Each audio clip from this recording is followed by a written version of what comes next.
You set foot on foreign soil. Only this land isn't ruled by any country or government. In this land we celebrate music. In this land we celebrate games. In this land we celebrate those who compose video game music. Welcome to the VGMbassy.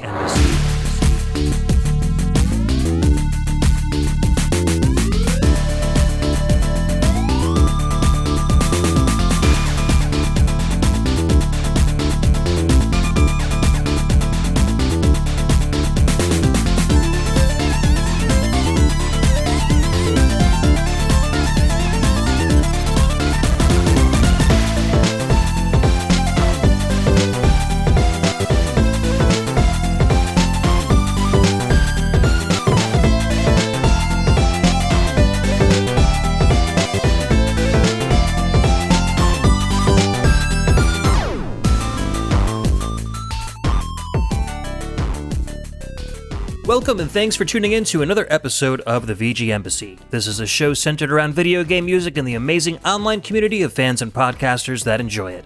My name's Ed, and on each episode I'll take the role of Prime VGM Minister and invite a guest VG Ambassador onto the show to share with us their own video game music culture. Or I may share a part of my culture on a solo show. Listeners, friends, countrymen, I've been promising this show for, a month, 2 months, since Christmas? I have no idea. Finally, it has happened. We've been trying to schedule it forever and ever and ever, but Mr. Dan Laughton, extraordinaire, is with us today. I think this is your, fourth appearance on the show? How many times have you been on so far, Dan? I think it's been the fourth time. Depending on how much you count episode 51 as an episode, I think it's 4 times. I count that double. Maybe it's 5 times. Yeah, okay, so I've been on 5 times then. Well, welcome back, sir. How have you been? I have been doing fabulous. Like with most people, just incredibly exhausted with everything that's been going on, but I've been doing incredibly well, and I'm excited that finally all of the fates and the stars and the moons and planets have aligned in such a way that we can finally sit here and talk about this episode we've been stewing on for quite some time now. Absolutely. I had to actually refresh myself on some of the tracks that I picked because I added them so long ago, but it was good. It was good getting back into this list and remembering, and I actually made a couple of changes from some games that I've discovered since then. So last time we got together, we talked about run and gun games, and we had a blast because you and I, we get along very well, but sometimes we see things from different perspectives. And so some of our run and gun picks, we were looking at each other like, do you really count this as a run and gun? And we made our cases. and some of the listeners also chimed in on the Discord, which was fantastic. So we decided we'd kind of do it a little bit similar again today. What are we talking about, dude? We are going to be doing some hack and slash action here. And as always, we have definitely strayed on very different paths here. So it's going to be very interesting to see how it is that we sort of defend some of the choices in a sense and talk about some of these tracks. But I'm excited because it's a really eclectic mix, and I'm really pumped about the fact that we did wait so long to record this, because the same thing as yourself is I'm looking at some of these, and when I started listening before the episode, I was like, man, no wonder I picked this. This is great. I forgot about you.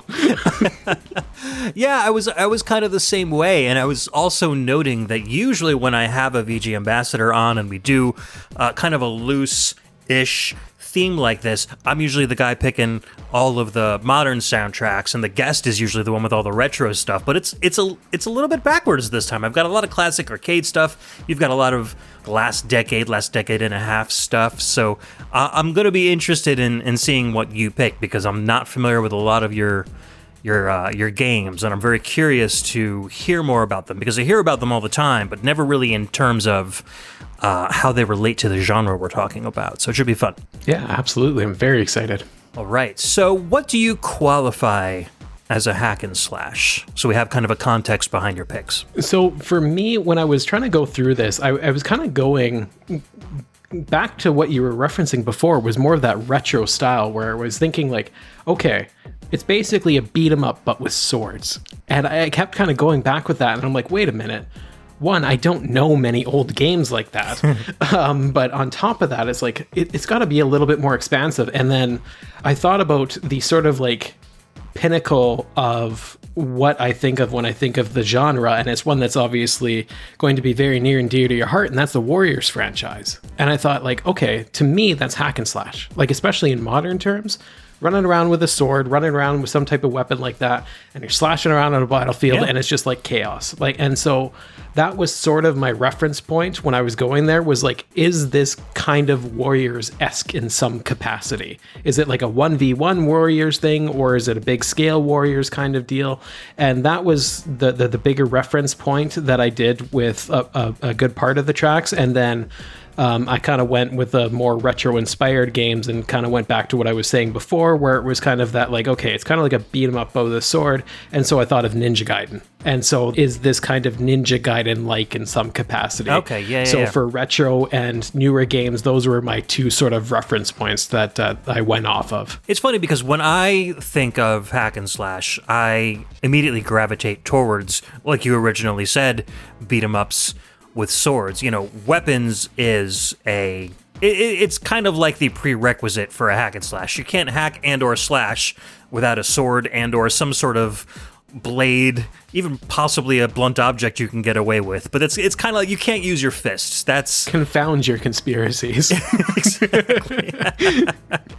So I think of weapons-based beat-em-ups, but then I also, when I think more modern, God of War comes to mind. I think that was kind of like the archetypal hack and slash for modern games going forward. When they went from competent 2D games, you kind of get a little squishy around the PS1 era, but then competent 3D games with God of War, you start getting much more deep gameplay. So I was trying to find games that kind of blended a lot of the aspects of both, like the God of War style. I didn't even think about the Musou games because to me it's like I love those games so much that I just consider them Musou. Like I don't even consider them hack and slash. They're their own genre. Exactly. So if I was going to do a show on those games, I would just do a Musou show.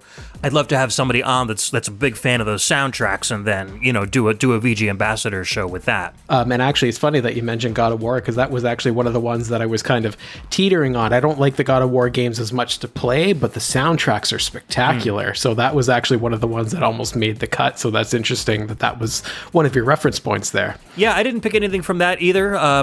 Again, it's probably something that I'll choose in a future episode. But just circling really quickly back to the Warriors games, I feel like with those soundtracks, there's like a level of energy. They say, okay, on a level of 1 to 10, here we're gonna make everything's gonna be an 8.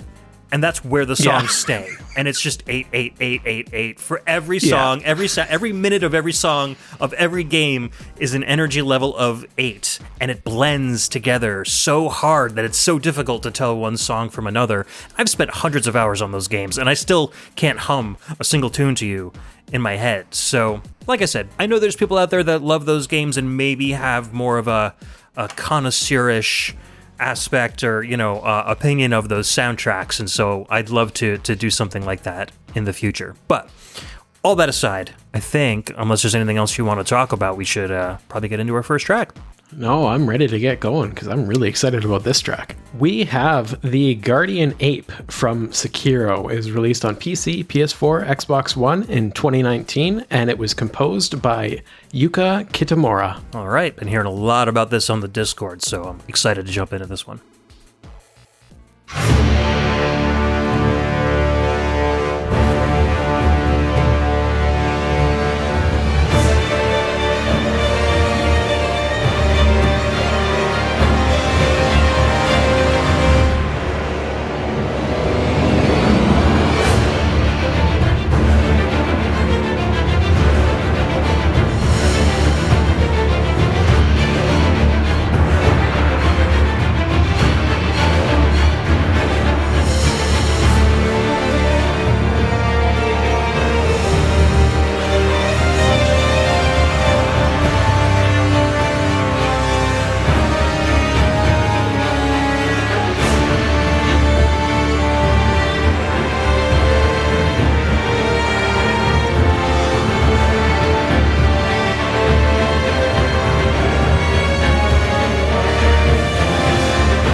And welcome back. That was Guardian Ape from Sekiro, and that was composed by Yuka Kitamura. I was so happy listening to that track again. As soon as that brass section just came in hot right off the bat, it was just like, oh, it's bringing me back. I gotta play Sekiro again. And it was something that it was really nice to listen to this again, because I've actually only really listened to this in the context of the game, and it's actually one of the most difficult boss battles in the game. So even though you kind of hear it, you don't really get to pay attention to it, because it's like constant panic mode against this flailing ape in this field, and you're just like, what's coming at me next? So even if you're like kind of paying attention to the music, you're really listening to a lot of audio cues and trying to not die in 2 hits. So I bet it's really, really intense. So it was really nice to listen to this and realize just the depth here and how complex the track is. Like, I really, really love this track. Like, the light percussion in the background and some of the ways that they used like the violins and everything like that. Like, I thought they had some like grand sweeping parts and some nice stabs in there that all balanced well and just created this really grand, robust track that I think really complements the intensity of this fight. So now that I'm actually listening to it outside the game, I'm like, oh my God, I get to gush over this even more. I'm curious how you felt about it. Yeah, the 2 thoughts that came to my head were that it sounds... Actually, 3 thoughts. Intense, dangerous, and chaotic. Yeah. And it seems like that really kind of fits the boss as well. Really intense, long, drawn-out notes, some kind of stabby, non-standard time signatures. Everything about it just kind of like kept me it felt like I was getting jabbed in the face with these instruments like over and over again. It was like left, right, left, right. And so you telling me like what the boss is all about really kind of drives that home. I think the pairing of this tune with the gameplay is like a perfect match. Yeah, absolutely. And it's actually one of the more notable battles in the game. And I think that there was a lot of deliberate planning with the music and the way that the battle worked and everything like that, so that it was very much in harmony with one another. And they do that quite a bit throughout the game. Where there will be more subdued, more emotional tracks, and it's paired with a fight that actually does have that slower pacing where you have to be very careful about what it is that you're doing, but at the same time there's like an emotional connection between you and who it is that you're fighting at that point. So I think that they do really well with the audio pairings, and they had quite a large number of composers, if I recall correctly, working on these random tracks here and there. So it was really neat to see how it is that they made something rather cohesive, but at the same time have their own standouts where you can be like, oh, that's that boss's music. And for games to be able to do that, I think it's a really big compliment to the composers at that point, because like going back to when you're talking about the Musou games, I can't tell you whose track is what and when at any point in time. I can't even tell you what decade any of the songs are from.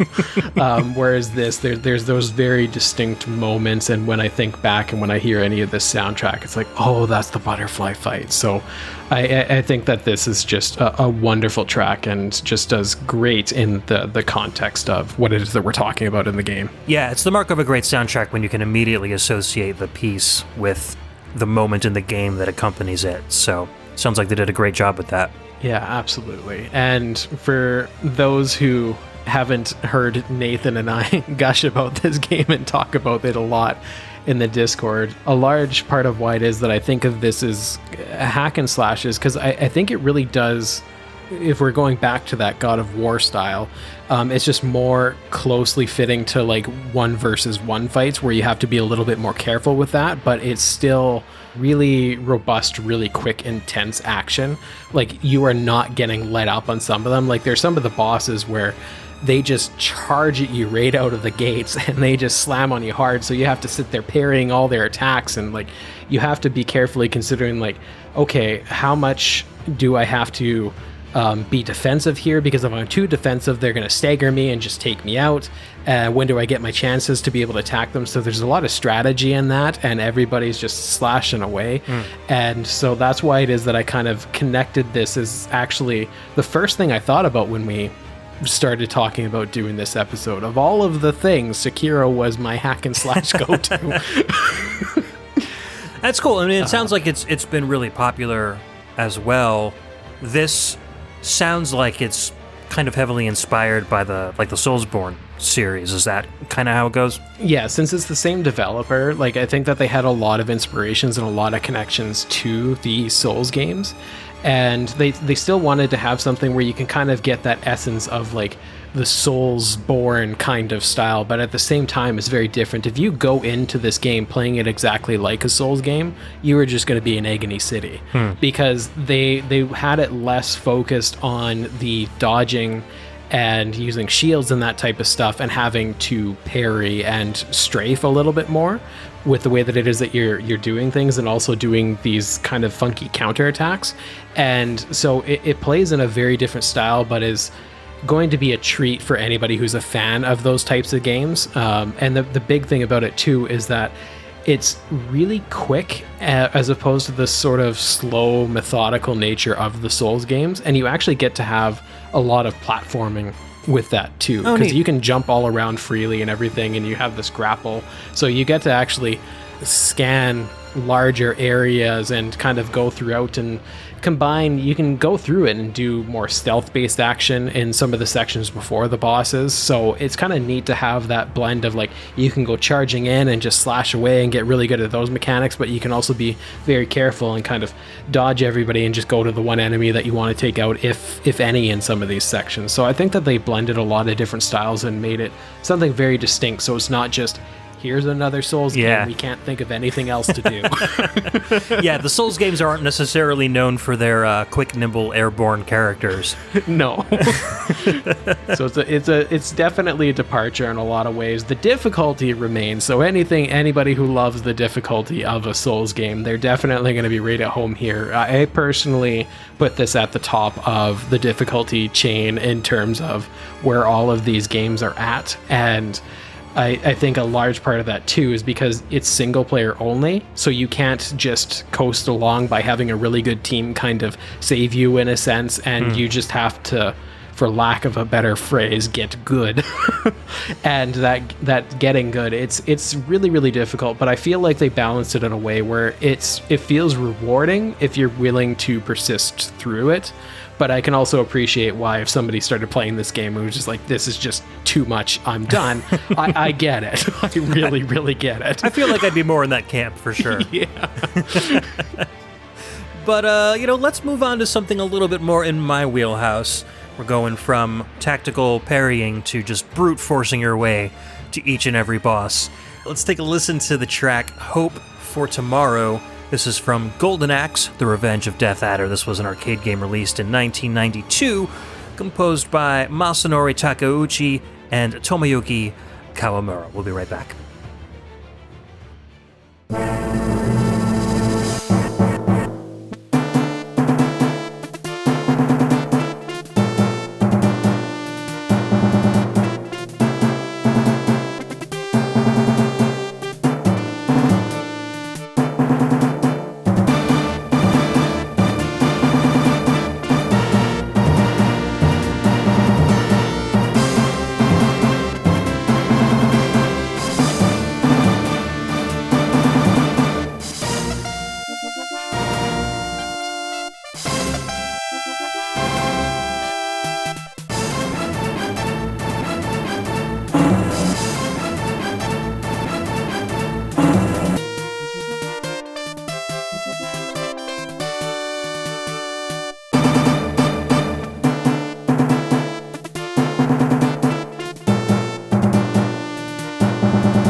All right, that was Hope for Tomorrow from Golden Axe, Revenge of Death Adder, released on the arcade systems. I think it was System 32, Sega System 32, released in 1992, composed by Masanori Takeuchi and Tomoyuki Kawamura. And this one is one of those games that's only been released in the arcade. I don't think there have been any home ports. I think one of the Sega home arcade systems, like the mini arcade unit, I think one of the versions of that had Death Adder on it, but it's the only time this game has ever officially come home.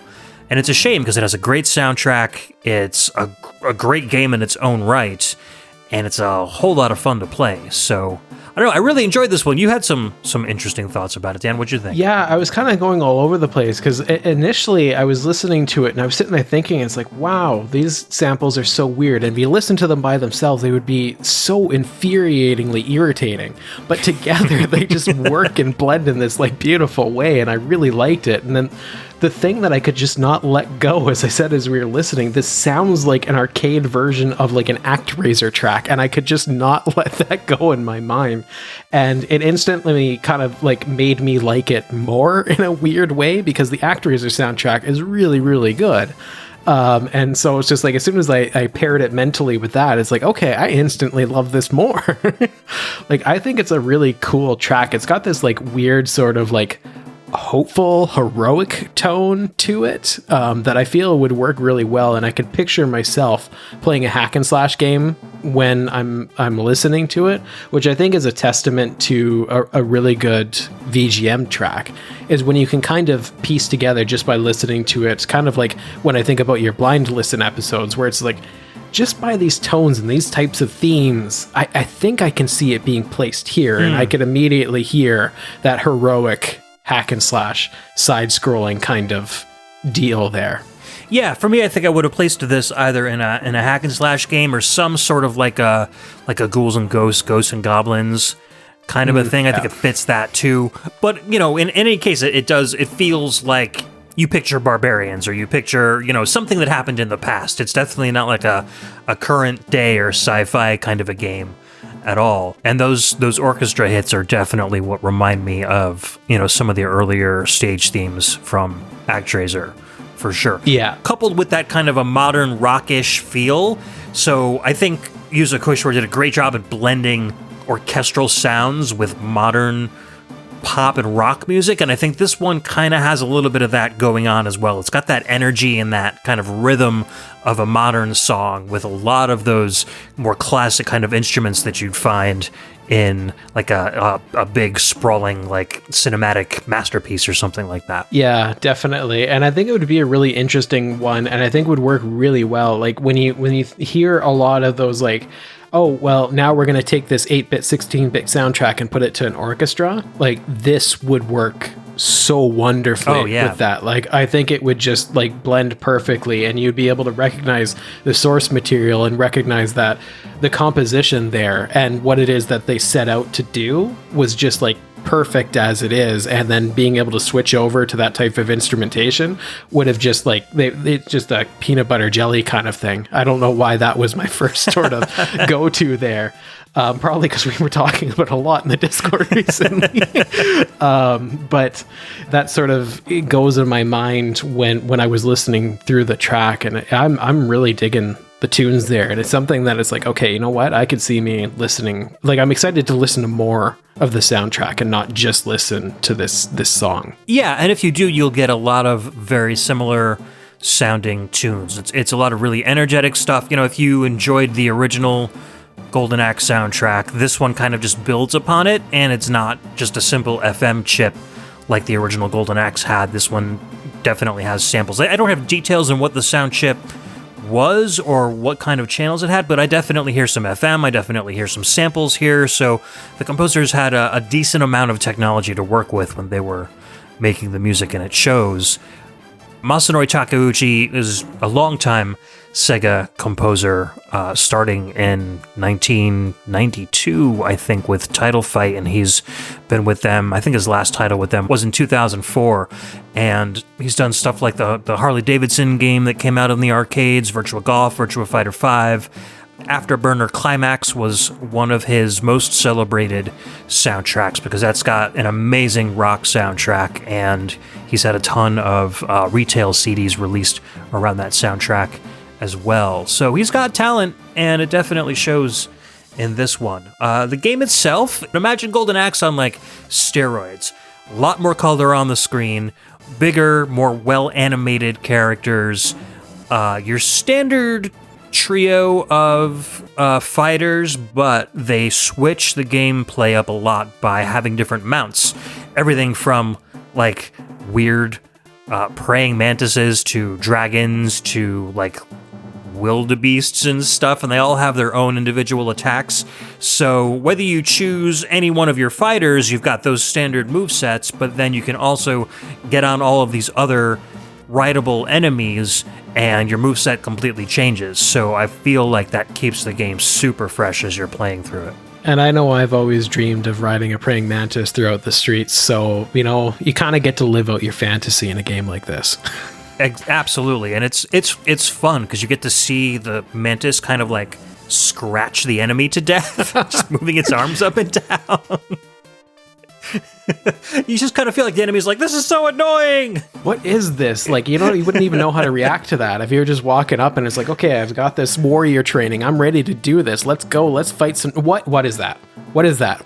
Why is that insect so huge? What is going on here? I was not trained for this. I'm out. Giant stick. Are you bugged about it? Anyhow, so if you get a chance to play this game, definitely check it out because it's a lot of fun. It's like I said, your standard arcade hack and slash kind of game, but it's a shame that it never saw ports. Even like I feel like this would have been a great candidate for like a Saturn title or a PlayStation 1 title. Those systems would have easily been able to handle it, but I think I read that it's only available on the Sega Astrocade Mini that was released earlier this year and only in Japan. So fire up MAME. There are a lot of old beat 'em ups back then where I felt like there was a point in time then where they could basically do no wrong. If you went to any beat 'em up at an arcade, you were going to have a great time. So it's a shame that a lot of these are lost to this sort of ether in a sense. Like that's one of the great things about being able to pull up something like MAME and just be able to kind of relive these or experience them for the first time. They're so wonderful, and anytime that it is that I go back to any of these, it's always a great time. And it's a shame that more of them don't come to more of the modern consoles because there's obviously not going to be a limitation. There's no way that the PS4 is going to be like, I don't think so. Right. Standard 2D sprites. Not much to handle there, relatively speaking anyway. Yeah. And, MAME's prime directive is preservation. The byproduct of that is that you get some arcade games that you can play, but their primary role is so games like this don't get completely forgotten about and have all their motherboards chucked in a dumpster somewhere and never able to be played again. So in terms of a game like this, they definitely did their job right because it's a game that everyone should play if they enjoy hack and slashes or beat 'em ups. But that's all I had to say about that. I think we've got another track from you coming up, so what would you like to play for us now? Indeed we do. Now we're going to pace things back quite a ways, and it's going to be quite a bit of a different track. This is City Ruins, Rays of Light from Nier Automata, released on PS4, PC, Xbox One in 2017, and it was composed by Keeichi, Okabe, Hana, Kikuchi, and Yoshino Akabane, I think. Akabane. We'll go with that. Yeah. We'll be right back.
Welcome back. That was City Ruins, Rays of Light from Nier Automata, and that was composed by Keeichi Okabe, Hana, Kikuchi, and Yoshino Akabane.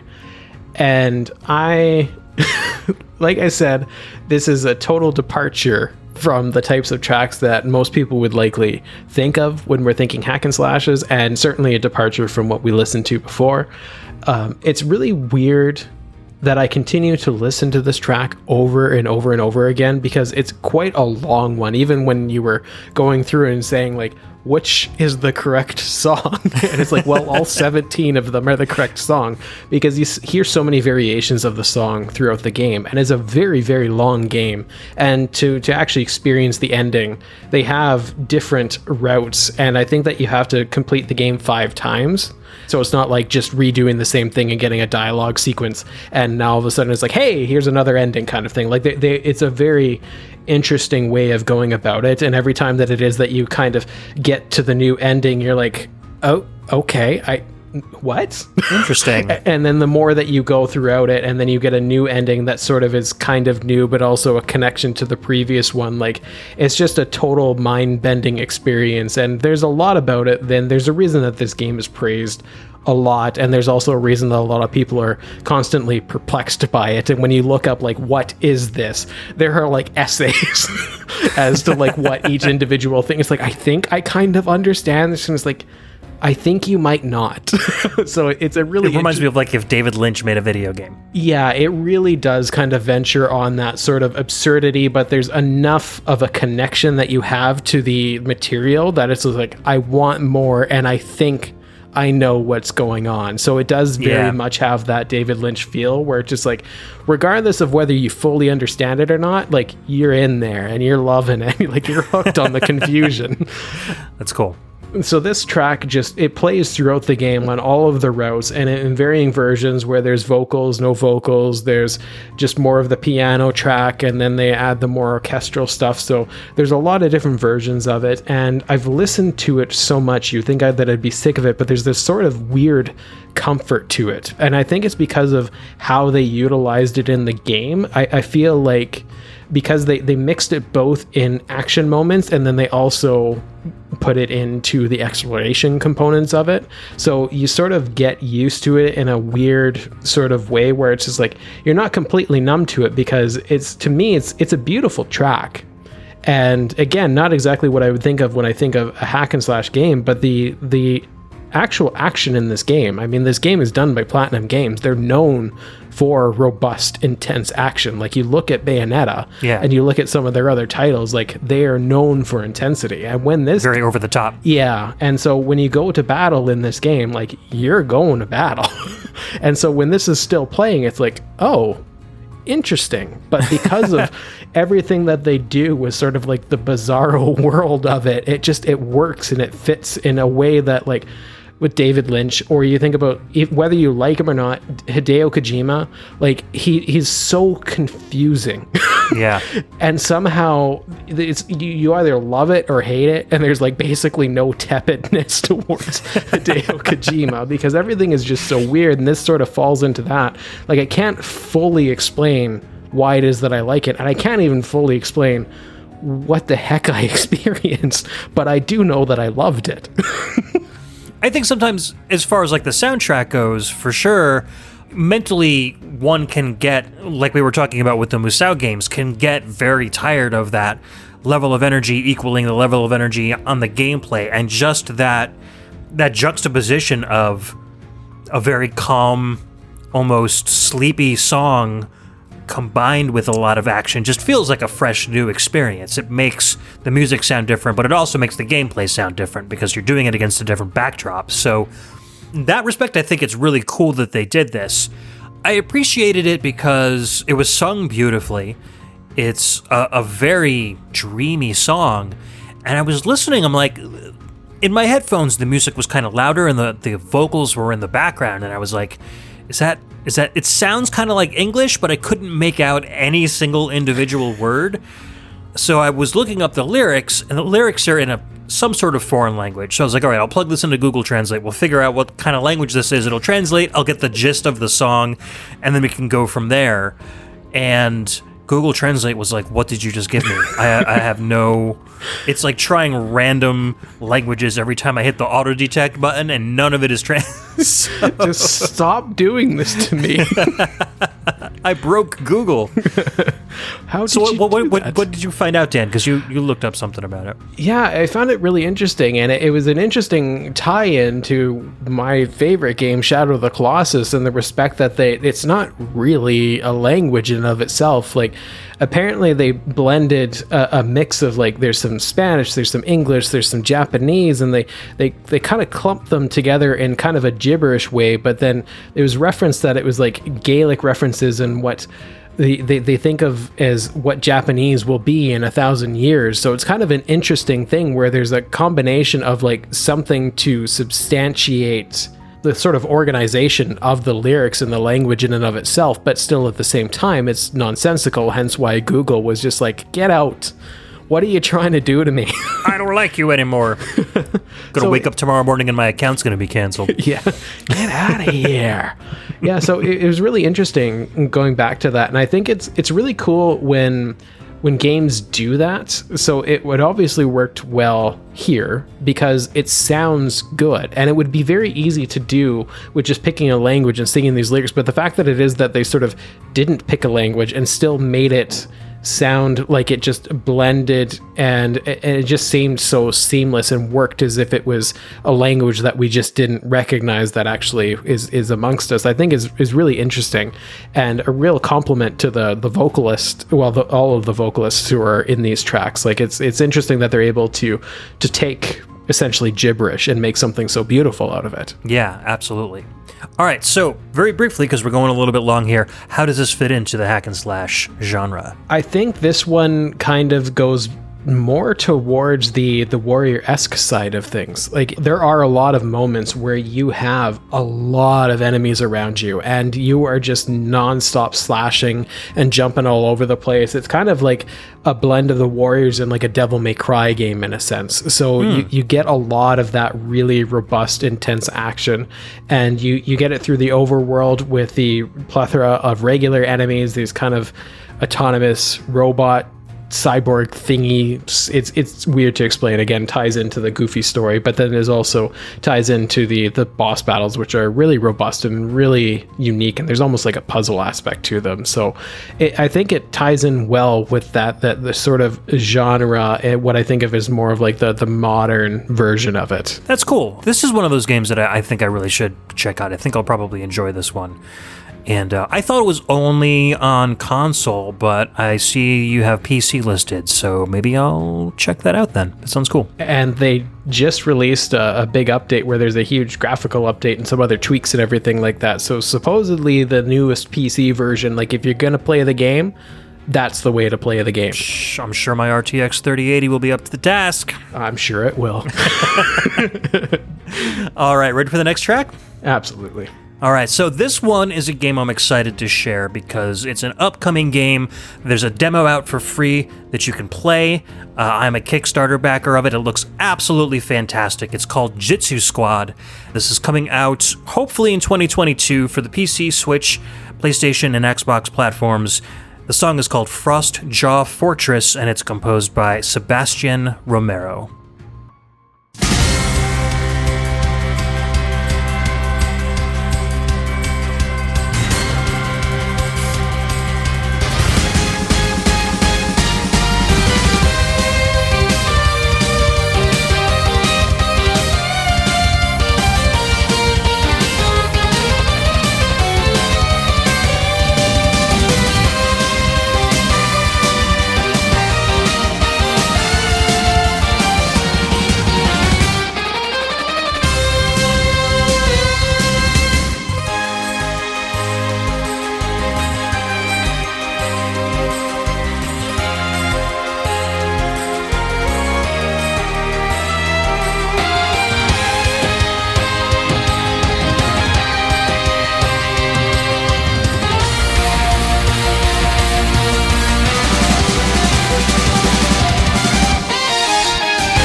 That was Frostjaw Fortress from Jitsu Squad, releasing on the PC, Switch, PlayStation, and Xbox, hopefully in 2022, although there's a free demo out right now, composed by Sebastien, Romero. I've been burned a lot on Kickstarter, and I got a little sour on the platform, but I saw footage of this game. I think it was on a beat-em-up subreddit or a hack and slash subreddit or something like that, and the developer of the game put this up on the subreddit with just an animation of the gameplay, and just from that, 15 seconds of animation, I was like, this looks incredible. Went over to the Kickstarter, they had a really professional setup. I'm like, all right, I'm gonna do it. I'm gonna give them a little bit of money to show my support, because I really like what they were doing. As you can tell, the soundtrack is top-notch stuff. So we'll see. Hopefully it will come out. The demo that they have, you can go download for free. I can put a link in the show notes. I think you guys will enjoy it. But before we get into all that stuff, Dan, what's your opinion on the music here? I was very confused. Again, I was kind of going back to the sort of Golden Axe thing where I'm like, okay, now I have this new narrative as to actually where this is from and what it's for. At first, I kind of heard Grandia battle music, of all things. I kind of had that tone to it. And then as I was going through, I'm like, this is also an anime intro. So now, to me, in my brain, this is now the opening to an anime Grandia montage. Okay. And that's where this is going to wind up being played. But I think it's a really cool track. It goes on a weird sort of journey where it's almost it's kind of got those prog elements to it in a sense, with the way that it is that they handled the drumming in particular. I thought was really interesting because it kind of mixed styles and I think worked really well, and they had some of those sweeping, some of those arpeggios, and it's playing with a lot of different stuff, and I think it blends well into a very cohesive piece. I'm really impressed by this. Yeah, me too. And I feel like it takes a lot from Anna Monoguchi's Scott Pilgrim soundtrack. I think there's just that level of energy with the guitars there, and a lot of those riffs kind of call back to a lot of the energy that the Scott Pilgrim soundtrack had. And that's immediately what I thought. I'm not as familiar with the inspirations or the takeaways that you had. I'm not as familiar with those soundtracks, so that's probably why I didn't think of those too much. But I really enjoyed it. I really liked the fact that, like you said, there's a bunch of different sounds and instruments and genres kind of colliding with each other here and there. It's a very dynamic piece. It does kind of come down a little bit and then raise back up. I'm always a big fan of music that will kind of separate itself into A and B and C sections. Keeps me interested in the music and keeps me interested in the action. And also because it's a new game from a relatively new composer, and for a first time out, I feel like there's a lot of chops here, and it can only get better, with the stuff that he's going to be working on for the rest of the game, Yeah, and I think if this is sort of the initial exposure that we're going to get to that, it makes me very optimistic that things are going to go in a great direction here, especially depending on how much funding they get and if they wind up getting additional support from people or getting feedback, because a lot of these Kickstarter products and a lot of independent developers really do take community feedback seriously. So if they wind up listening to some of that, I'd be interested to see if people actually do specifically comment on the soundtrack and say, you know what, I really like this, maybe this could kind of go away kind of thing, and see if there's sort of a consensus and start putting them on different directions. Because when you wind up having songs like this that do go on that journey, which I greatly appreciate, sometimes it loses certain people. I know for myself, whenever it is that you get those very distinct points where it's just it makes sense as you listen to it, but at the same time you can't predict what's going to happen next, and I really like that in a lot of music where it's okay, yeah, got it, but then it's whoa, what is this? And I feel like that this song really did that well. So I'd be interested to see how far it is that they push that, and if that's something that's going to be a pervasive theme throughout the whole game, especially like you said, when we're talking about something like a beat 'em up or hack and slash, or a lot of these titles where you do listen to the same thing over and over again, especially depending on the difficulty of it, you really want to have something where you're not just going to, oh my goodness, I got to hear this again. And if it's like this short loop, like that can tap you out and demotivate you right there. So the music is so important to me when you're playing games like this. Agreed, definitely. There's going to be a lot of different maps. It's reminding me kind of, what was that game that we played together? Fighting Rage? Yeah, Fighting Rage, thank you. Jeez. Where you don't spend too much time on each individual map, so I don't know whether or not, and I guess it really depends on what they decide to do, but I don't know if there's going to be individual pieces of music for every single area that you go to, or whether it's going to be kind of the same for each level, or what, but it strikes me as the kind of game that could have a lot of music, and if that's the case, then I'm looking forward to seeing what he comes up with for the rest of this soundtrack. The game itself is kind of a beat-em-up style game. It's 2D, all hand-drawn art, beautiful animation, tons and tons of moves. There's a skill tree that you can add and remove moves to complete your skill set as you go. You are a human, and each of the characters is a human, but can have kind of turn into an animal form of themselves with a whole new moveset when you get enough of a certain power meter. And then there's another power meter, which is a rage meter, and then a third power meter, which is a combo meter. So there's different ways that you can battle to fill up these different meters and get kind of like colored mana pieces, kind of like they had in God of War, which red would fill up one meter, green would fill up another one, and you can unleash these different forms of yourself as you play through the game. So you might get to a boss, and one boss might lose more energy with combos, so you would learn that is the particular way to beat this boss, and you would turn yourself into combo form in order to get through them. Another boss, you might need your animal form to beat them. So there's lots of depth in terms of how you're using these power-ups, who you're using them on, how you're attacking your different enemies. Kind of like Musou style, you can slash through 10 or 12 enemies with one hit. It just has everything that I love about action beat-em-up hack and slash games in it, so that's one of the reasons why I'm really excited for this one to come out. Yeah, that sounds absolutely fantastic, especially when I think about the hack and slash and beat-em-up genres, which blend in a lot of ways depending on what sort of games it is that you're looking at. Having that diversity in the gameplay makes a big difference, because some of the times when you play one that doesn't work very well, you're kind of doing the same thing over and over again, and it's like you have no reason to change the tactic, because it's like, this is working, but I'm getting bored doing the same thing, but why would I not just do this one thing because it's always working? Yeah. So if they force you to do it, where it's like, no, you're going to try that, but you're going to get stonewalled here, buddy. So being able to have that sort of like forced tactic switch up, I think lends itself really well to this style of game. So I'm definitely really excited to see what comes of this. Yeah, they're gonna force you to kind of master all the skills of every character, which is great, because attacking, spamming one attack over and over again, like you said, can get pretty dull pretty quickly. I'll put up a link, like I said, to the demo if you guys want to download it. I think it's PC only at this point, but you shouldn't need a very beefy PC to run it. And it's a good log. It took me about 20-25 minutes to get through the whole thing, so there's enough content there that you'll have some fun with it. Anyways, moving on to our next track, what have you got for us? We have The Core from Oniken that was released on Steam, PS4, Xbox One, and Switch in 2012, and some subsequent releases as well. Composed by Tomaz K. I'm assuming that's their moniker, like their pen name there. Let's get chippy with it.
Hello and welcome back. That was The Core from Oniken, composed by Thomas Kaufmann. And this was an interesting track for me because it's actually from one of my new favorite developers out there, and that's the people who did Blazing Chrome Joy Masher. And they do really, really cool stuff, and they're working on another game called Moonrider.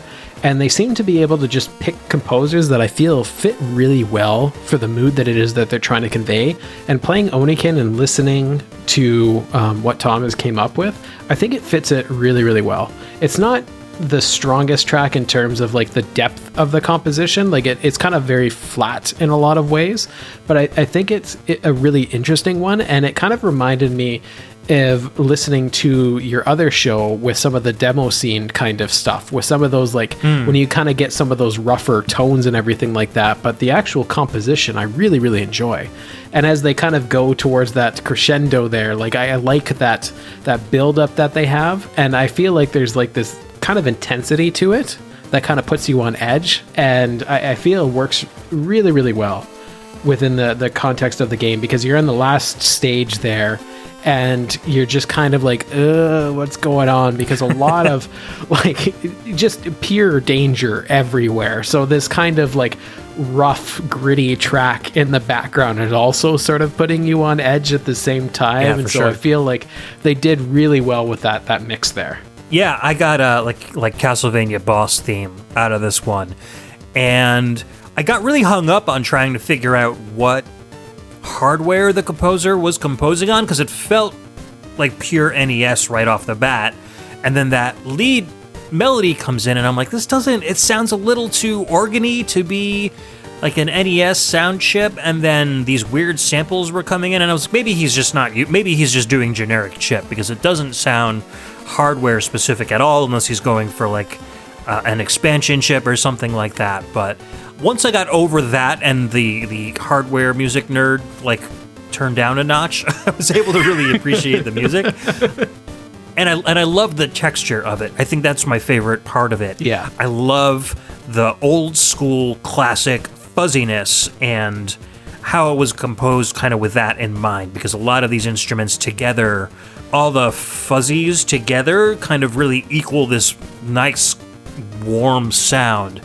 Even with kind of a thin-sounding sound chip, there's not a lot of instruments or channels present at once, but it feels bigger because of that fuzz.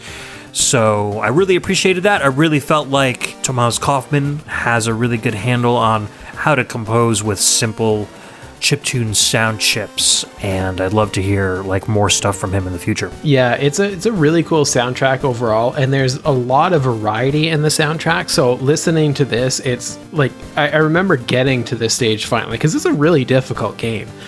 I remember getting to this stage finally and just being sort of floored by this, because it's very, very different from what it is that you hear in some of the other things. And it's like, at first it doesn't feel fitting, but as soon as you go through the stage a little bit more, it's just like, oh, okay, I got it. Now I know I feel I'm on edge here.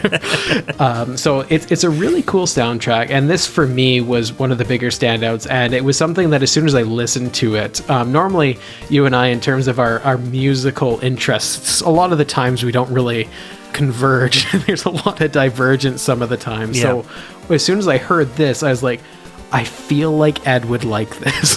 Oh, for sure. So it was a really cool thing to be able to have something where it's just like, yes, we can actually probably cross over on this track here.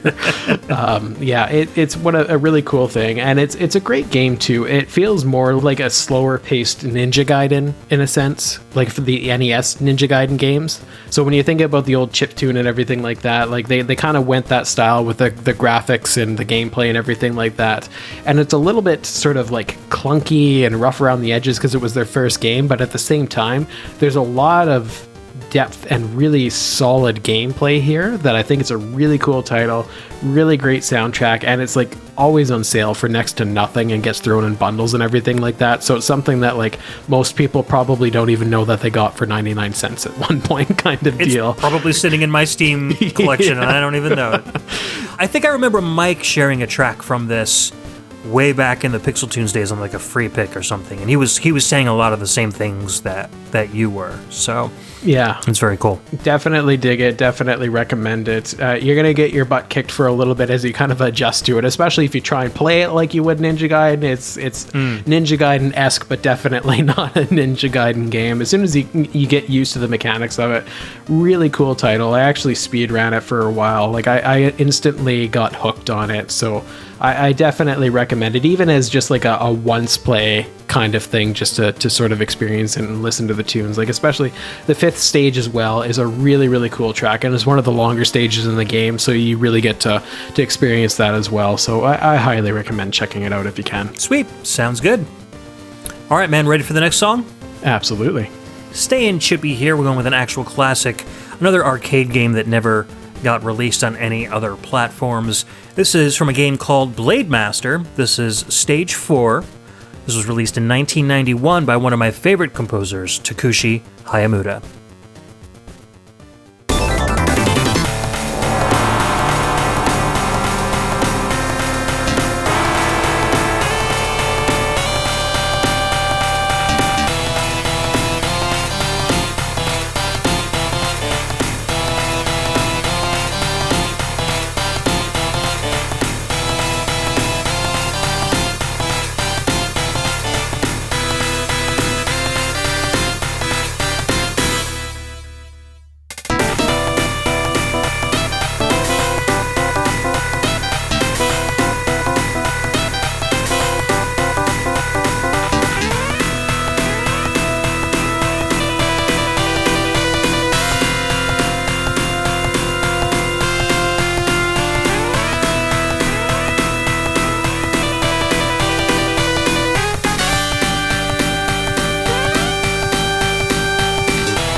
That little masterpiece was Stage 4 from Blade Master, released in the arcade in 1991, composed by Takeuchi Hayamura.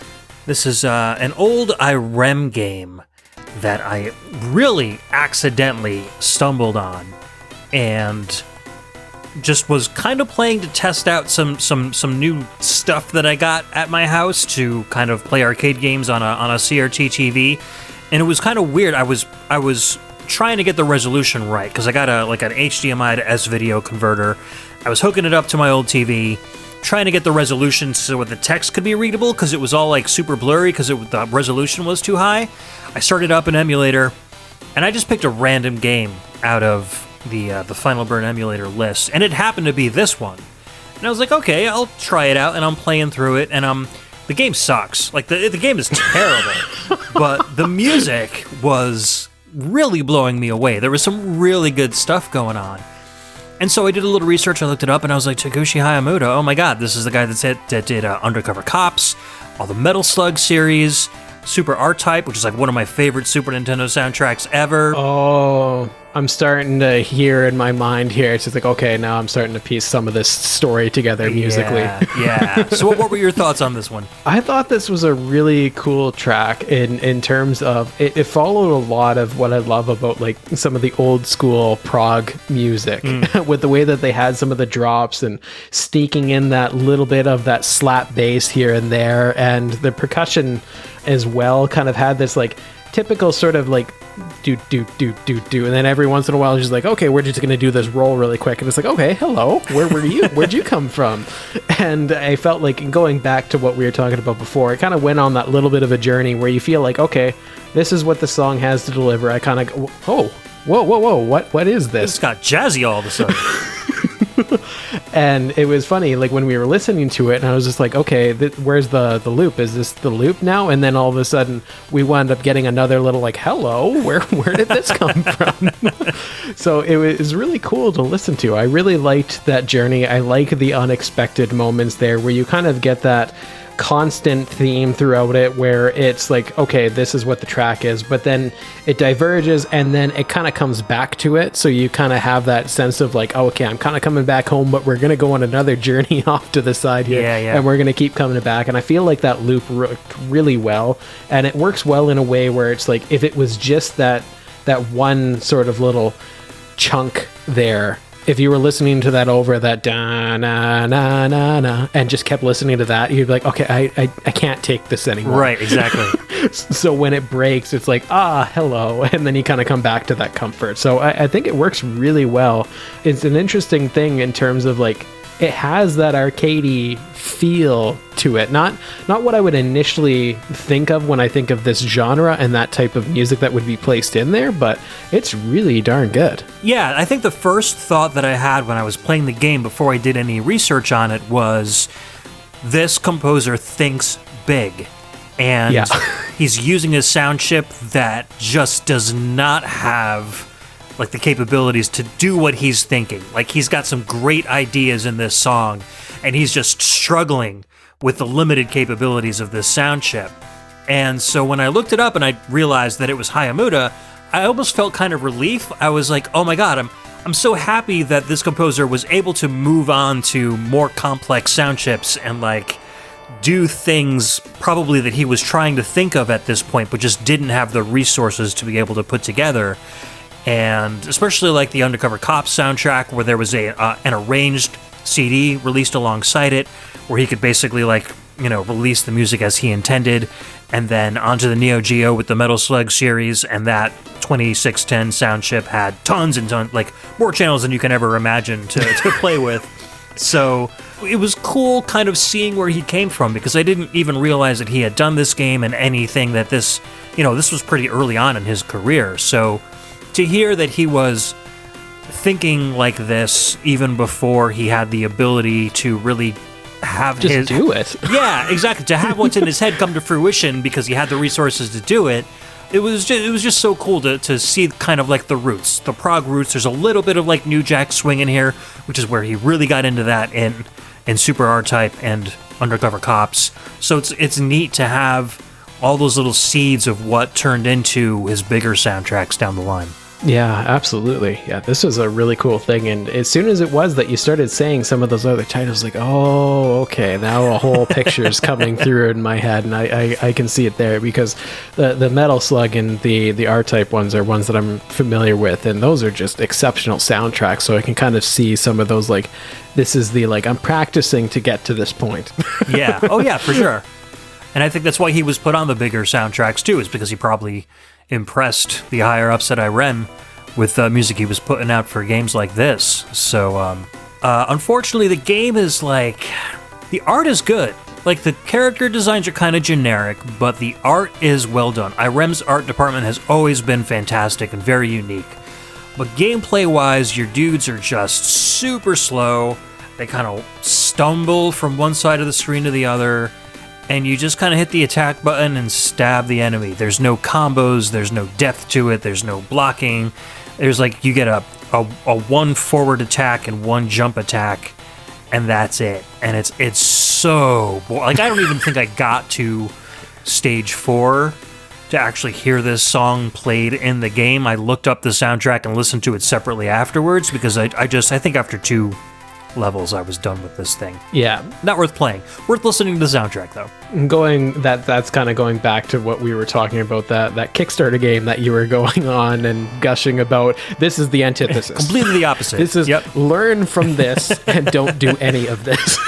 The yin and the yang, exactly.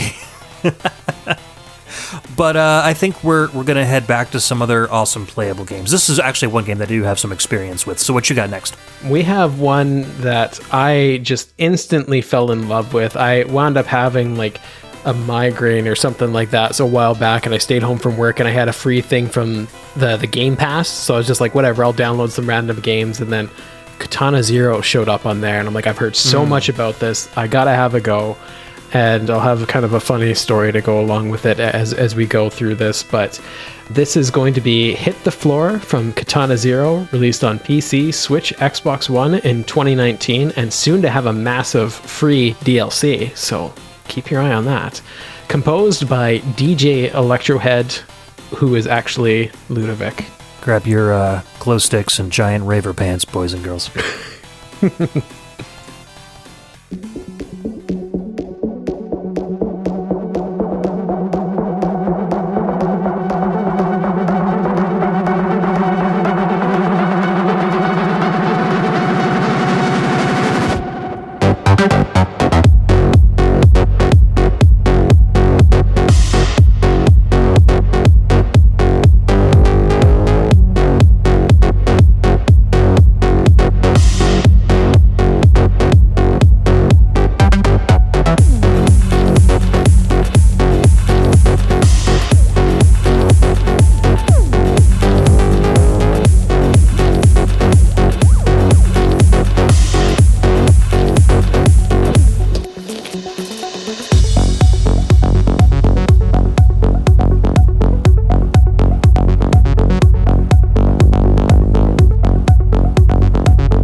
Welcome back. That was Hit the Floor from Katana Zero, and that song was composed by Ludovic. This is another one of those experiences that I have. There's something about your show and me coming on where I discover something that I get completely obsessed over. And I remember the first time when I came on the VGMbassy, it was with Paddle Box. Yes. I had just discovered that game like the week of recording, and I'm like, oh my goodness, I am obsessed with this now. And I'm obsessed with this track. This is everything. I love it. The same thing happened with this one. The same time that it was that we were talking about doing this, I had just gone through that experience with playing this game, and I was like, this absolutely has to be on here. I will make it a hack and slash game if I have to. And to me, this sort of blends into that, like when we did the run and gun, where it's like, it's kind of like, this is the Mega Man of this episode in my mind, where it's like, it's hack and slash E, yeah, but kind of not, because you have those stealth elements to it where it's like, it's a stealth hack and slash in my mind, where you die in one hit, so you have to be careful doing room clearing, sort of like you would as like a side-scrolling ninja Hotline Miami is what I think of this as. Yeah, I agree, yeah. And this track was the one where I was just like, I listened to the other tracks, and as we were getting up to this point in the game, and it's like, this is a really good soundtrack, and it's mostly, to my understanding, I think it's done by two different composers, and any of the tracks that were composed by Ludovic are the ones that I just like instantly gravitated to, and this was the one that I was especially went towards and was like, oh my goodness, you would hear this on a dance floor. I love the drop. I love everything about it. Like, it has a great build up. It has a great vibe to it. Like, both of us, as we were sitting there listening to it, are just kind of bopping and grooving and listening. Like, it makes you want to dance and move. Like, it's just, it has the right vibes. Everything about it is great. And it's a really cool level too, and kind of like a turning point in the story of the game. And I don't want to spoil anything about it, because this is a very narrative heavy game and a very experiential game, and as you start going through it, like there are divergent paths and everything like that, depending on how it is that you interact throughout the story. So it's really cool to just experience, especially going into it not knowing what's going on, which is exactly how I experienced it. And I was just like, oh my goodness, I'm gonna gush over this endlessly now and talk to everyone about it, and especially this song. Yeah, it got a lot of buzz when it came out. People were really enjoying it. Like you said, I feel like it's kind of like a cross between like Symphony of the Night and Hotline Miami, in a sense. So if you enjoy that combination of games, which I do, I think you'll really enjoy this. This track in particular is just pure club. Yeah. Like, there's not a lot of substance, but there's a lot of atmosphere to it. And I only imagine like a big dark warehouse with lots of strobing lights and like a throbbing crowd like pumping their fists in the air to the beat. Like, this is 100%. Like, I did on Arcane Machine, Justin and I did a dubstep show a couple of months ago. Like, this would fit in. Add a couple more wubs and dubs in there, and this would fit in perfectly. Yeah, it's totally like, when I think about the actual composition and everything like that, it's not particularly complex by any means. It's just, it's got those vibes, and when it's just like, when you have that, when it's just like, when you're vibing and you're feeling good, like, it's just, it hit all of those notes for me, where it was just that instant, like, this just makes me feel good, makes me want to groove. And like, not everything needs to be this over the top prog complex thing or something like that. Like, if you're dancing, you're bopping, you're loving it, like, that's exactly where I went to with this track. And it's why some of the times I actually wind up when I'm like barbecuing or something like that, I'll pop these on the earphones and I'll start like grooving as I'm grilling. Like, I love this soundtrack, and I particularly love this song. There's some of the tracks that are very dark and very mellow and totally go the opposite of this in terms of the energy, because like I said, there's a lot to the story with this game, so they do well with those darker moments as well. But like, I wanted a vibe here, so this is what we're getting. This works for me, and I love the title too, because it could be like Hit the Dance Floor, or the fact that you're going to like be dying a lot. Yeah. Which both happened.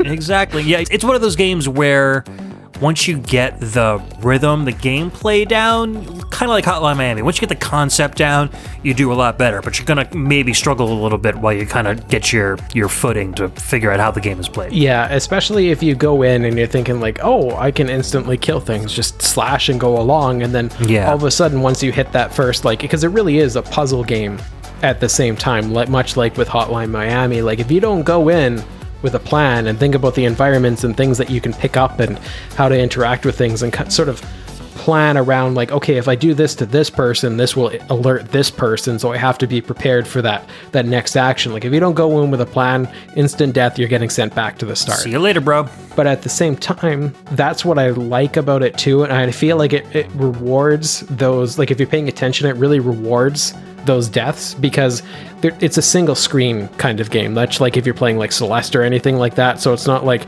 this long endurance round, and I really appreciate it about that. Like you could go back and it's like, okay, I'm going to try and get through this chapter deathless or something like that, where it's just like you can add the challenge, but at the same time, if you're struggling and you just want to go screen by screen and just sort of goof around with it and slowly figure things out, there's nothing preventing you from doing that. So I feel like it's very welcoming in terms of a skill gap, and not having to be like super punishing and being like, okay, you have to get Sekiro good or else you're not going to get to experience anything. Right. So I feel like they really worked with the difficulty well. Some of the screens do get really tough and you really do have to think about it, but again, if you go in with a plan, you're going to have a good time, and I think it's a really cool thing. And especially the music, I felt was a really, really big driving aspect of the whole experience that kept me going. Like there's some of them that are really lighthearted tracks that I feel like, again, you kind of got that vibe in, that bop, and you're like, okay, yeah, I got this, let's slash some stuff. And sometimes you're just banging your head against the wall, like, how do I defeat this one dude?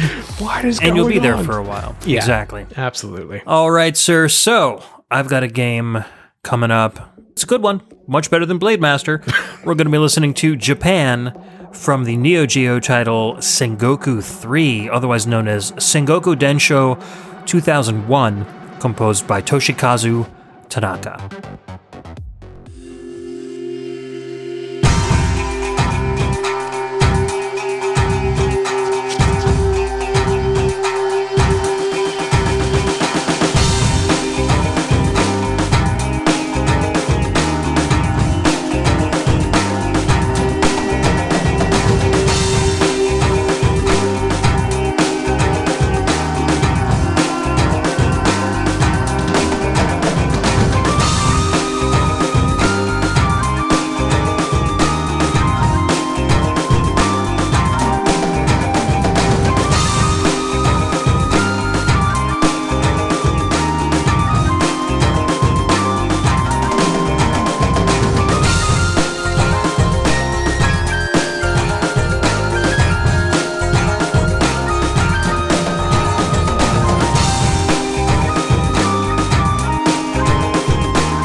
Hi there, I forgot this song had a real title. It's called In High Spirits, which plays in the Japan stage from Sengoku 3, aka Sengoku Densho 2001, released on the Neo Geo in 2001, composed by Toshikazu Tanaka.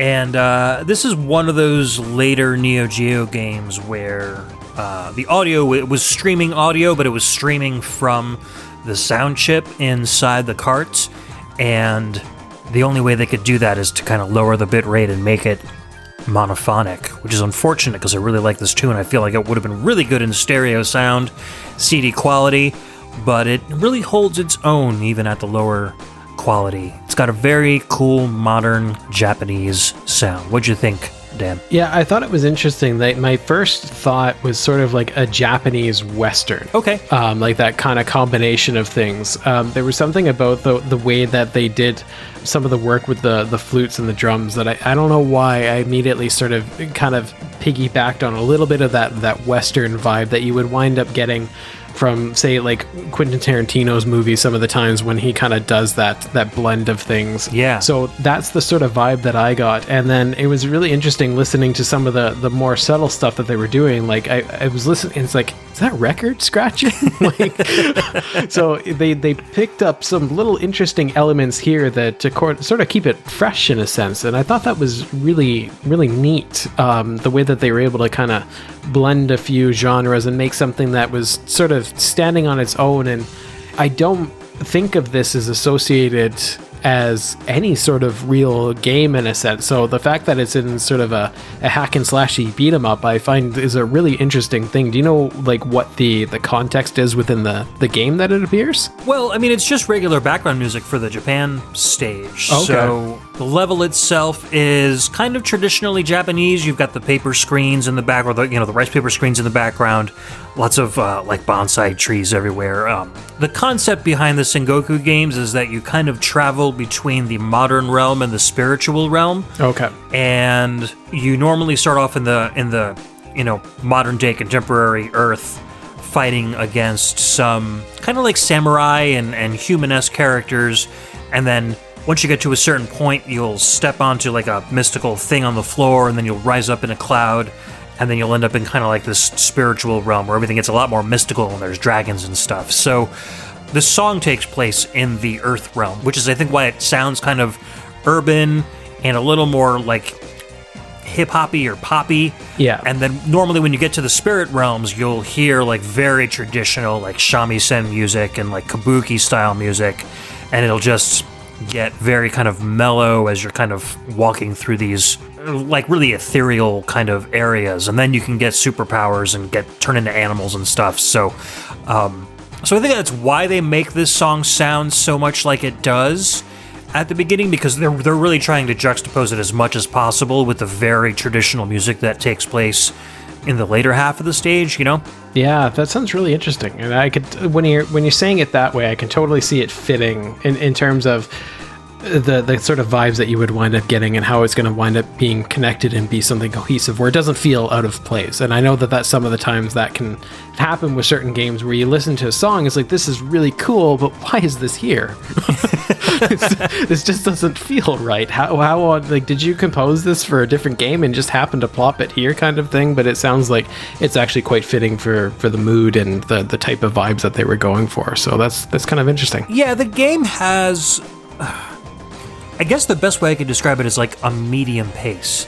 It's not a super fast kind of Jitsu Squad kind of game where you're flying around the screen.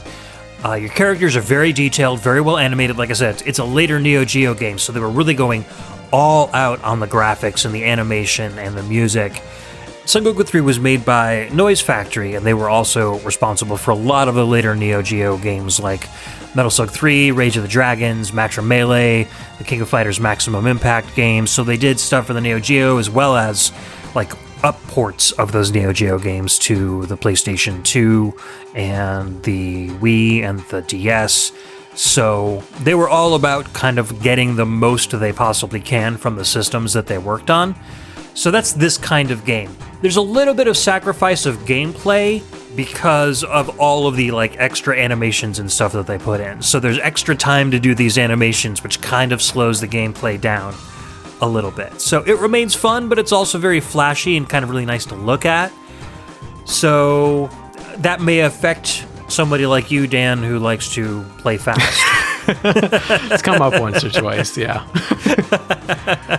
when you're constantly like looking at these really well done animations of somebody slicing through an enemy, and then the enemy is cutting in half, and then kind of slowly sliding towards the floor, and then you're kind of turning around, and there's 6 frames to turn around, and then very smoothly walking towards the other enemy. So you might be tearing your hair out, but for me, it's kind of a fun thing to watch. Yeah, that's not exactly an unsurprising thing for a lot of Neo Geo games, because they were obviously all about the flash and the style. That's the reason why everything was so freaking expensive and so huge on these carts, because it's like, here's this monolithic thing that's going to weigh down I can't put this on this desk because it's going to wind up breaking the thing. I'm not sure what the weight limit is. But everything about the Neo Geo was so grand, and the graphics were obviously a large part in that department. So I'm not particularly surprised by that, but at the same time, there's always something interesting about going back to some of the titles like that and really appreciating what they were going for. So it might not necessarily be something where it'll be like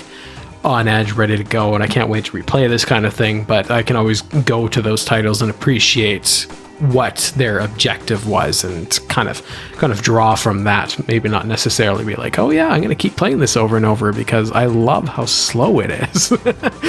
Yeah, exactly. This might be something that you might enjoy watching somebody else play, or watching like a Let's Play on YouTube, just to appreciate the technology in it, and then, kind of going on your way and playing something more along your lines like Oniken or something like that. Yeah, absolutely. And if you don't have anything else, that actually kind of works as a perfect segue to the next track.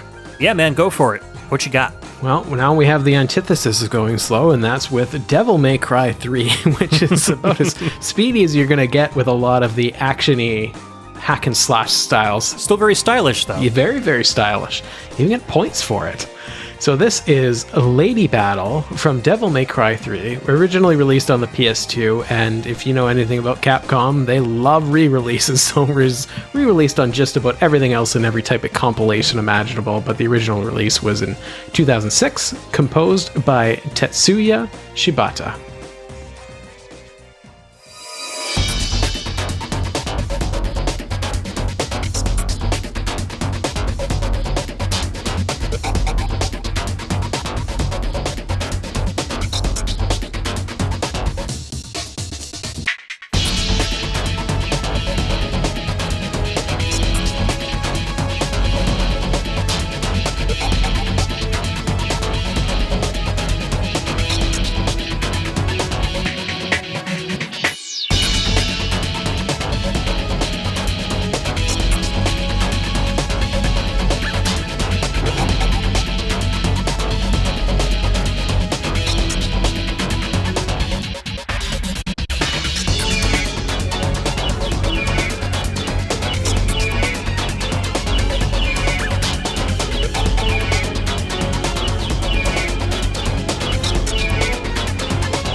Hello, that was Lady Battle from Devil May Cry 3, and that was composed by Tetsuya Shibata. And because it's been so long since we picked these tracks, I was a little bit confused as to why I picked this one, because it's been so long since I've played the game, and it had been a while since I actually listened to the tracks. I was like, what's the deal? Why did I pick this one?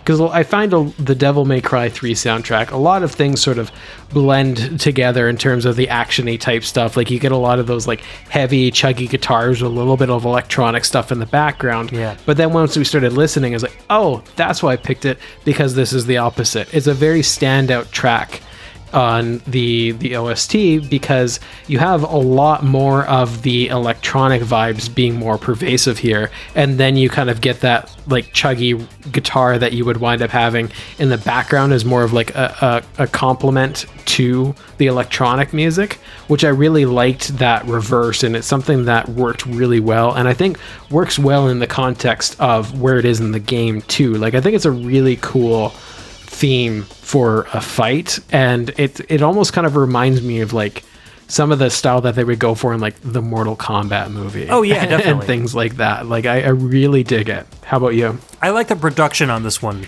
They could have easily have made the guitars the focus here and made them really up front with the electronics kind of in the background.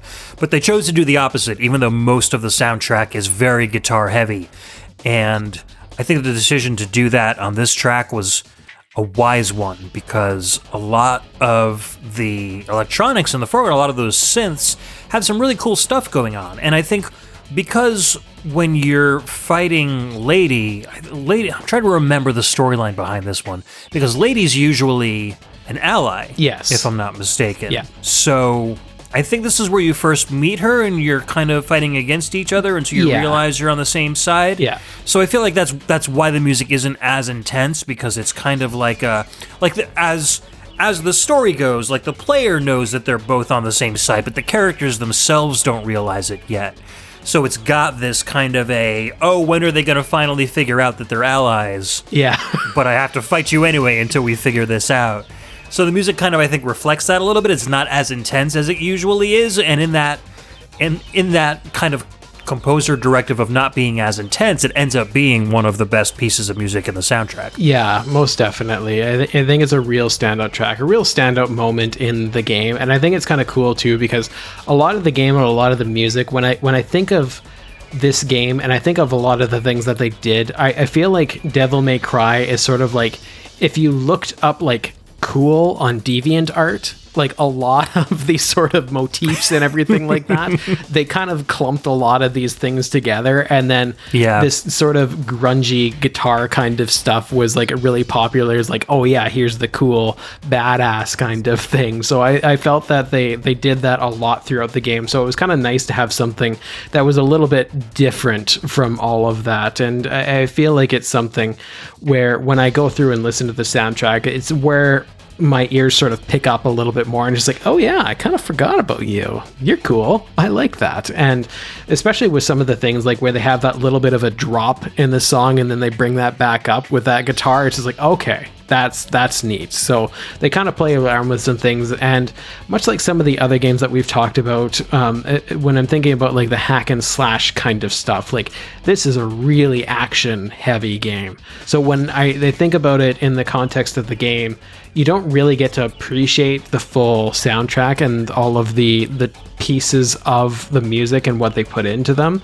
You do hear certain ones on repeat a lot, but then there's some of these sort of one-off ones where it's just like, oh yeah, I kind of forgot about that, and you don't really get to pay attention to it, especially depending on how good you are at the game, because if you play these games a lot, and especially if you start going on the higher difficulties and everything like that, you start to get used to being able to do certain stun lock combos with all of your weapons, and you have spinning fire tornadoes and a lot's going on, and there are a lot of sound effects really drowning this stuff out, and you're so focused on, I need this triple S, I need this style combo, and I need to switch through all these weapons. So to focus on the soundtrack, it's something where it's like, because it's not bad, you don't really notice it as something where it's just like, oh, I can't stand that. But because it works well, it's like, okay, it's there, it's good, but I don't really need to focus on the fact that it's a good soundtrack in a sense.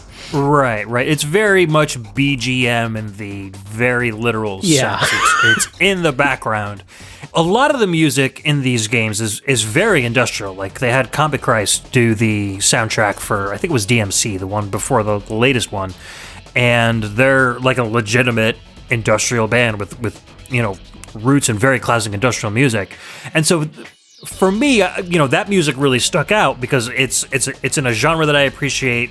It's almost like a fine wine for me. Like I know exactly what I'm listening to and figure out the subgenres and stuff. But I feel like for somebody who's not really into that stuff, like maybe for you, Dan, for instance, you know, you would just be like, okay, yeah, chuggy guitars with some distorted beats, and you just kind of move on. Yeah, all I know about industrial music is what I've learned from the arcade machine. That's what it's there for, so at least somebody is. But I do feel like I kind of focus on the music a lot because most of the music in these games is very much in a genre that I appreciate and I know a lot about. But for other people, I can see like you, where it would just be like, yeah, okay, it all sounds kind of the same, but I'm like the wine connoisseur, where I'm like, yes, I can definitely hear notes of maple and nuts in this one. Yeah.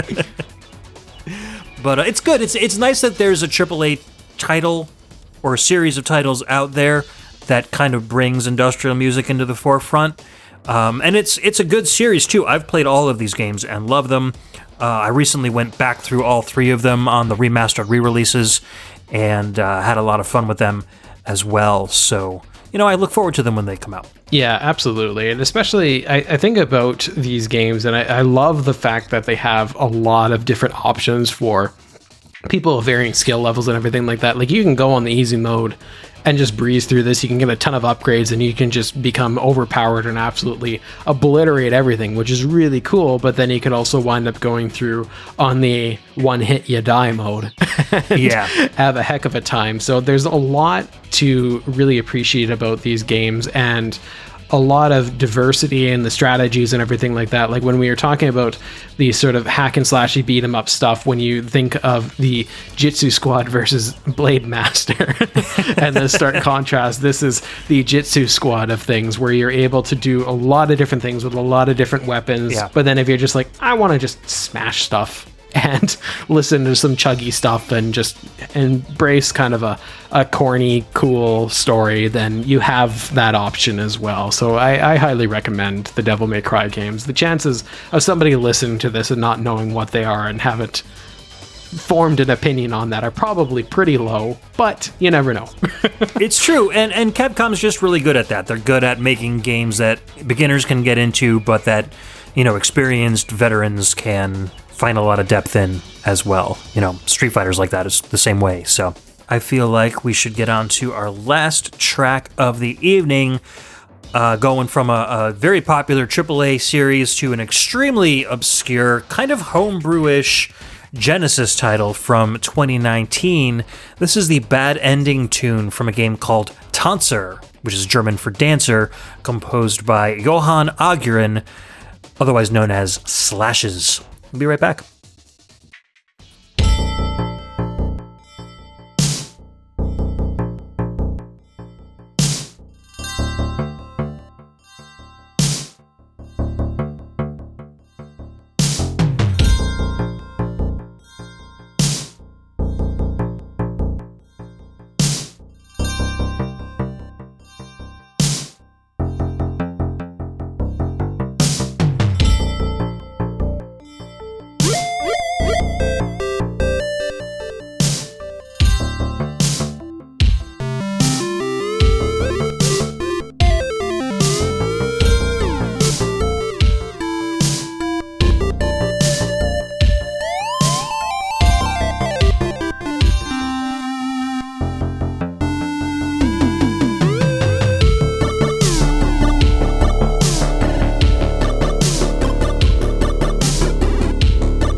Oh, it's the ending of our show, and it's the bad ending song of Tanzer, released on the Genesis in 2019, composed by Slashes, aka Swedish demo scene composer Johann Agurin.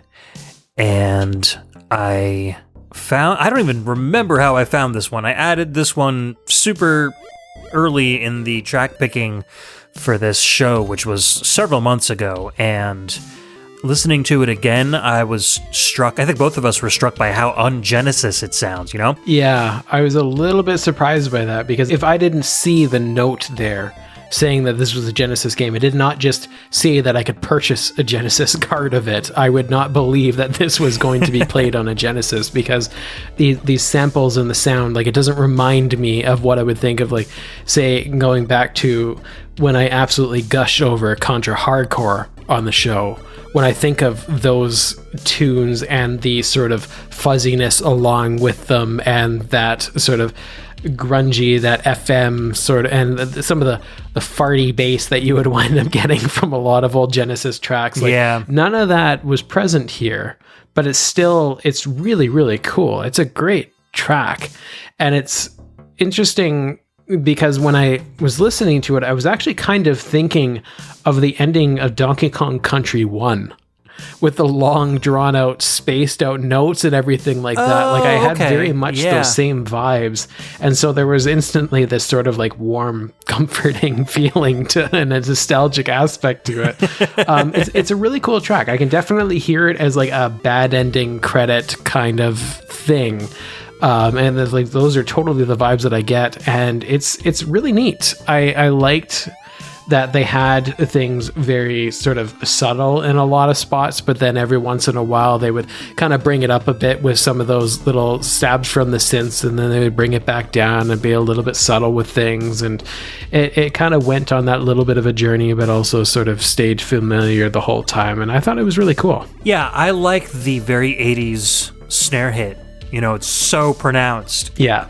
There's so much time in between them, which is great and not something that you hear a lot of on the Genesis.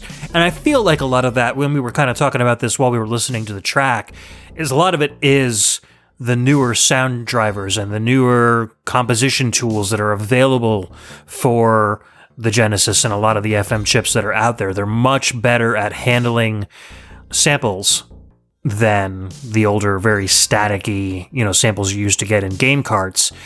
And I think developers are using that to their advantage and leaning on samples much more heavily now in Genesis games than they used to, just because they didn't sound that great to begin with. So when you're listening to a track like this, you're hearing a lot of those very interesting arpeggios and some of these like crunchy sweeps that you don't normally get in an older game. And so it's kind of turning the tables on what we consider to be Genesis music at this point. Stuff that we weren't convinced that the Genesis could even produce back in the day. Yeah. Composers nowadays are like going, hey, look, we can make it sound kind of like a Super Nintendo if we want to. We just needed the proper tools that weren't available to us. It's really interesting. Yeah, definitely. And like I said, I think the biggest thing was when I think of some of these games, like say going to something like Odalis, I'm going to keep referencing Joy Mash wherever it is that I can, because I love that developer. But they're developing a Genesis version of Odalis that can actually be played on real hardware. Oh, and cool. So the initial version is very Genesis inspired, and you can hear a lot of that and you can see a lot of that in the way that it is that they do things. So if you were to tell me that this was that same sort of style, especially looking at it, it looks like, yeah, this could definitely be played on the Genesis, but hearing it is like, there's no way that cart's going in that console and playing. There's just no way. But yeah, it's really interesting to see how far they've come. And that's what I think is really cool about, a lot of the modding, the homebrews, all of these people working on these games. And especially when they work within those limitations, like just how far they could push things. And it's interesting to think about how it's like, you technically kind of in a way could have done this then. But it's just, we're moving so quickly through things that it's like, there's no way that they're allowed to explore the Genesis for 20 years. Right, right. You're not going to get that skill. It just wasn't going to happen. It's funny because I was just listening to the latest XVGM Radio today, episode 80. They did a free pick, and Mike picked a track from Xenocrisis, which is another new Genesis game. And the music's done by Savage Regime, and Justin had never heard the soundtrack before, and his whole thing was like, you can't tell me this is Genesis. Like, yeah, I can't listen to older Genesis music now because this turns same thing that I'm saying here, just kind of turns everything on its ear. It's like everything else kind of pales in comparison as far as quality goes. I still think that the composition and the arrangements of old Genesis tunes are great, there's just kind of a difference in sound. Like, the compositions nowadays are good too, but there's an element of nostalgia for the old stuff that's never going to make that stuff sound bad in comparison to what's coming out now, even though it might sound cleaner now. Yeah, absolutely. There's no way you're going to wind up convincing me that especially Contra Hardcore, obviously I've gushed over that game endlessly, so it's like there's no way you're going to convince me that any of those tracks are like overshadowed by anything that's released now. But if we're talking just purely in terms of quality as opposed to compositions quality, obviously this stuff is just exceptional. Yeah. And Xenocrisis is definitely a really good example. And the compositions in that game are really good too. I actually wound up playing that game with my wife, and that was another one of those things where we're sitting there playing it, and I have the actual physical version that I think Strictly Limited Games did, where it's like, are you sure this can play on here? Like, I do not believe that this is going to wind up working, but yeah. They really pushed the limits of that and worked within those constraints, and it's really cool to be able to see how far newer games are able to go despite limiting themselves to what was then. But I think that's what was great about what we played then, and kind of going back to that is some of the times when you have those limitations, it just breeds creativity, because it's like, I want to get to this product, but these things are stopping me from doing so. So how do I work around that to be able to get the outcome that I want, despite not really being able to directly do that outcome? And I think one of my favorite examples of that is like the original Doom game, when it's like really a 2D game. Yeah. But the user experience is definitely not a 2D game. So it's like, that stuff is always really cool, and especially when they push it now. Sometimes you do your best work when you've got limitations enforced upon you, that's for sure. Absolutely. So, just a little bit about how this game fits into the whole hack and slash genre. It's a side-scrolling 2D action platformy style game that's kind of a cross between like Alien Soldier and Strider, and it takes place in different time periods. You are a kind of like a futuristically armored ballet dancer, and the evil entity has been kind of taking the dancing powers of your friends and dancers around the world, and so you're kind of using your dance ability to, it's kind of murky how the whole thing comes together, but I don't know, this sounds perfect. Yeah.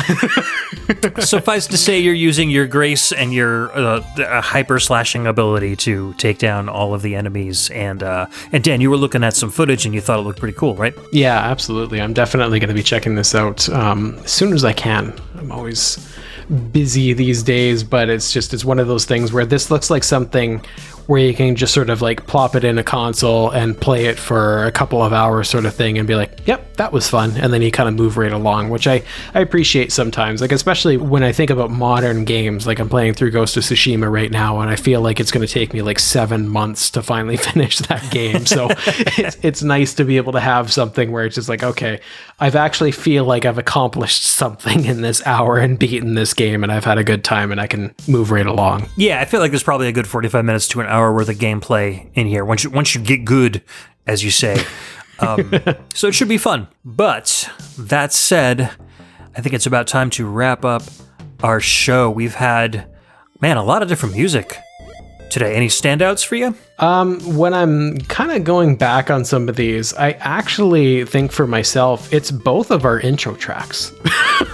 Those are both really cool tracks to me. Started off strong. I feel that way. Like, I think that the Golden Axe one really surprised me in a lot of ways, because I didn't expect that. And the Jitsu Squad one definitely sort of followed up with that, like, okay, was not expecting that, but it's definitely an eclectic mix of tracks everywhere. That's just like, that's what I've appreciated about when we've gotten together with some of these episodes, is I think that both you and I pay attention to this. Like, I don't want to listen to the same thing 5 times in a row kind of thing. It's like, let's mix that up. So it's like we're dancing, we got an orchestra, we're sad, we're happy, we're going all over the place. So it's just, I'm really happy with the picks in these now no longer just fabled episode. It actually is real. It's here. You're listening to it. It's in your ears. You get it.